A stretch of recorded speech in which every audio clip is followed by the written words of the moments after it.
Olá, seja bem-vindo a Conversas Cristãs, um tempo em que nós olhamos para as notícias do ponto de vista cristão, procuramos percebê-las como alguém que tem a Bíblia na mão.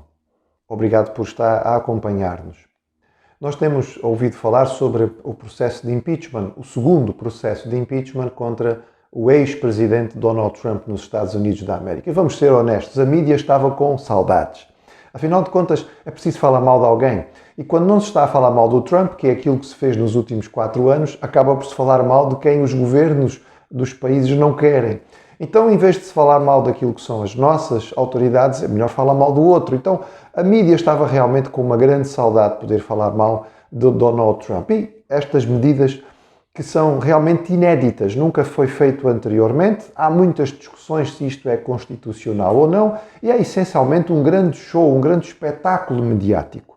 É necessário 67 votos no Senado para que Trump possa sofrer o impeachment. Ora, os democratas têm apenas 50 senadores. A probabilidade de eles conseguirem 17 senadores republicanos para votar com eles é praticamente inexistente. Então a pergunta é, então para que fazer isto? For show, sem dúvida, desviar a atenção. Desviar a atenção do quê?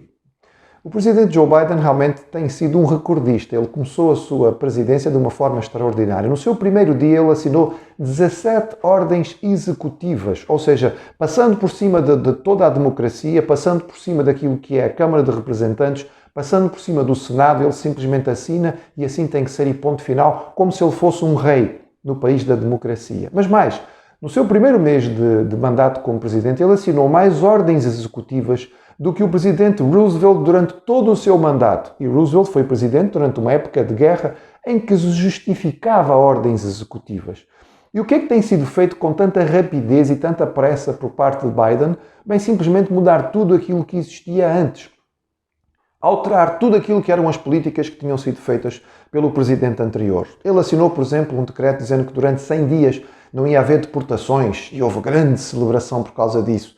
Mas não se explicou que pouco depois um juiz veio dizer que isso era inconstitucional e também poucos dias depois, ele assinou as primeiras 300 deportações, seguindo a linha daquilo que é o governo democrata antecessor. Porque na história dos Estados Unidos, o governo que mais deportações assinou, o governo que mais expulsou gente dos Estados Unidos da América, foi o governo deste senhor tão celebrado chamado Barack Obama. Foram 3 milhões de deportações durante o seu mandato, mas isso a mídia não está muito interessada em dizer. Com uma única canetada, Joe Biden mandou milhares e milhares de pessoas para o desemprego, da construção de uma grande pipeline que estava a ser feita nos Estados Unidos, em direção ao Canadá. Tudo isto foi parado, milhares de pessoas para o desemprego e uma grande campanha para as energias limpas, porque assim é que tem que ser. Foi inclusive eleito um indivíduo para poder defender isto, o milionário John Kerry, antigo candidato à presidência.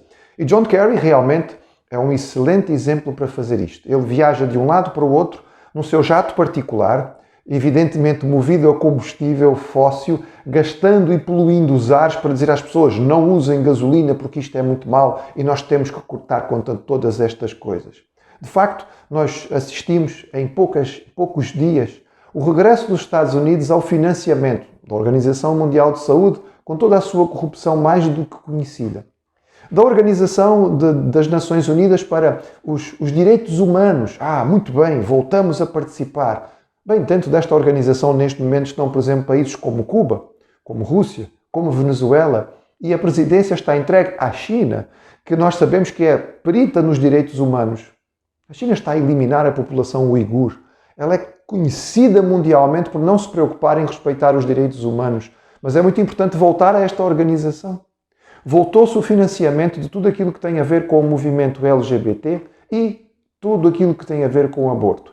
A indústria milionária de abortos nos Estados Unidos e até fora voltou a ser financiada pelo governo dos Estados Unidos. Isto é motivo de aplauso e é motivo de satisfação por parte daqueles que estão acompanhando. No entretanto, criticou-se imenso Donald Trump por causa das suas dificuldades em conseguir manejar a pandemia e das suas discussões com aqueles que eram os grandes mestres da matéria. Mas não se falou que, por exemplo, Joe Biden já discutiu e o seu governo já discutiu com Anthony Fauci, que é considerado o maior especialista na matéria, que a discussão a respeito da vacina continua de forma intensa. Não se fala, por exemplo, que existem governadores e presidentes de Câmara que são democratas, que estão sobre o processo de impeachment dentro dos Estados Unidos. Isso também não se fala. Não há interesse em se falar a respeito destas coisas. Não se fala sobre a violência de extrema-esquerda, que continua a tomar conta de algumas cidades, da falta de capacidade dos governos locais e da polícia de conter aquilo que tem sido a violência provocada pela extrema-esquerda e, por exemplo, pelo movimento Black Lives Matter. No entretanto, a censura vai tomando conta. No país da democracia, cada vez menos há liberdade de expressão. As grandes mídias sociais, como o Facebook, o Twitter, o YouTube, a Apple, a Amazon, a Pinterest, estão fazendo censura de milhares e milhares de contas, cortando todos aqueles, sobretudo, que têm uma posição conservadora cristã. E é interessante nós pensarmos nisto, porque quanto mais se fala sobre tolerância, menos tolerância há. Quanto mais se fala em igualdade, em poder aceitar aquilo que as pessoas são, mais existe abertura para qualquer tipo de aberração, mas não se pode aceitar aquilo que são as posições cristãs, porque estas são retrógradas, estas pessoas sofreram lavagem cerebral e elas precisam ser educadas e iluminadas. Têm sido estas as expressões usadas por parte das autoridades democratas. Bem, paz e igualdade só existe de uma única maneira. O apóstolo Paulo, escrevendo a sua carta aos Colossenses, ele falou que na Igreja de Jesus não haveria nenhuma distinção. E ele diz que na Igreja de Jesus não havia judeu nem grego, não havia bárbaro nem cita, não havia escravo nem livre, não havia homem nem mulher. Mas antes de poder dizer que isto era possível, ou seja, que havia verdadeira igualdade dentro desta comunidade, ele explicou que isto só é possível quando o homem consegue se despir da velha natureza e se vestir da nova natureza. Paulo explica no capítulo 3 da carta aos Colossenses que é preciso tirar, é preciso deitar fora, é preciso despojar-se. Por um lado, de uma mentalidade profundamente sensual que toma conta do mundo do primeiro século e do nosso mundo, e também de tudo aquilo que atrapalha os nossos relacionamentos. Mas isto não é possível para o homem que não conhece a Deus, nem é possível para o homem que não tem a presença do Espírito Santo no seu coração. Porque o homem que não tem a Deus é um homem motivado pelo egoísmo, é um homem egocêntrico, dominado pelo seu próprio interesse e que não vai se libertar da ira, da cólera, dos maus pensamentos, da mentira, da calúnia. E estas coisas é que trazem o prejuízo para os relacionamentos. E Paulo dizia que para que isto possa acontecer é preciso despir daquilo que é velho e é preciso vestir daquilo que é novo. E aquilo que Paulo diz que era preciso a pessoa vestir, digamos, é o próprio Senhor Jesus. Para que o mundo possa viver verdadeiramente um relacionamento de igualdade, em que as pessoas vão aprender a respeitar umas às outras e conversarem em vez de discutirem e fazerem violência, é preciso incorporarem aquilo que é a mente de Jesus. É preciso aprenderem dele, que era manso e humilde. É preciso terem uma atitude de altruísmo, de serviço. É preciso compreenderem que a grandeza aos olhos de Deus se ganha quando nós nos dispomos a fazer pelos outros. E o homem natural não vai fazer isto. O homem natural não está interessado nisto. O homem natural abomina e até faz troça disto. É apenas em Jesus que nós vamos encontrar estas coisas. Quando nós ouvimos a mídia falando sobre impeachment, percebemos que basicamente existe aqui um processo de vingança. Existe muita raiva, muita cólera com aquilo que foi uma mentalidade e um governo anterior. Está personificado naquele que é a figura do presidente, mas não tem a ver só com ele, tem a ver com a mentalidade e com o tipo de entendimento que havia neste governo, que era uma mentalidade que tinha muito a ver com aquilo que são os ensinos do Senhor Jesus. Foi perfeita? Longe disso.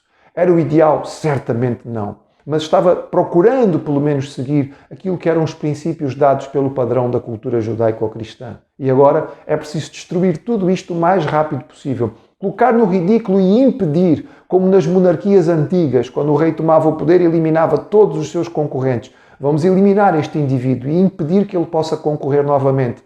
Isto não é democracia, isto não é igualdade. A igualdade, para poder existir, ela só vai acontecer quando houver Jesus.